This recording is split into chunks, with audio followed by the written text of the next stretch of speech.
നമ്മളെ നാട്ടിൽ ഇപ്പൊ പുതിയൊരു സംസ്കാരമാണ്. സ്ത്രീകൾ അതാ മൂക്ക് കുത്തുന്നൊരു സംസ്കാരം.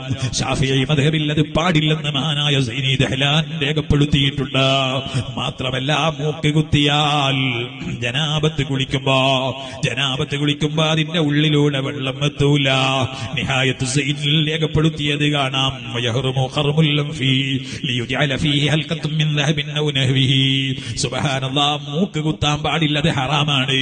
അത് മൂക്കിന്റെ ഉള്ളിൽ ഒരു വട്ടമിടാൻ വേണ്ടി അല്ലെങ്കിൽ പൊറ്റയൊട്ടിക്കാൻ വേണ്ടി പറ്റൂല. ഇത് പറഞ്ഞിട്ട് പറയാണ് വലാ ഫർഖ ഫീ ദാലിക ദക്കറു വൽ ഉൻസാ. ആണും പെണ്ണും ഇതിൽ സമമാണ്. ആണിനും കുത്താൻ പറ്റൂല, പെണ്ണിനും കുത്താൻ പറ്റൂല. വഅമ്മൽ ഉൻസാ ഫയജൂദു ഖർമു ഉദ്നിഹാ അലൽ മുഅ്തമദി. പെണ്ണിന് കാത് കുത്തുന്നതിന് വിരോധം ഇല്ല. പക്ഷേ പെണ്ണ് കാത് കുത്തിയാൽ കുളിക്കുമ്പോൾ അങ്ങോട്ടും ഇങ്ങോട്ടും നീക്കിയിട്ട് നന്നായി ജനാബത്തിന്റെ വെള്ളം അതിന്റെ ഉള്ളിൽ എത്തിക്കേണ്ടതുണ്ട്.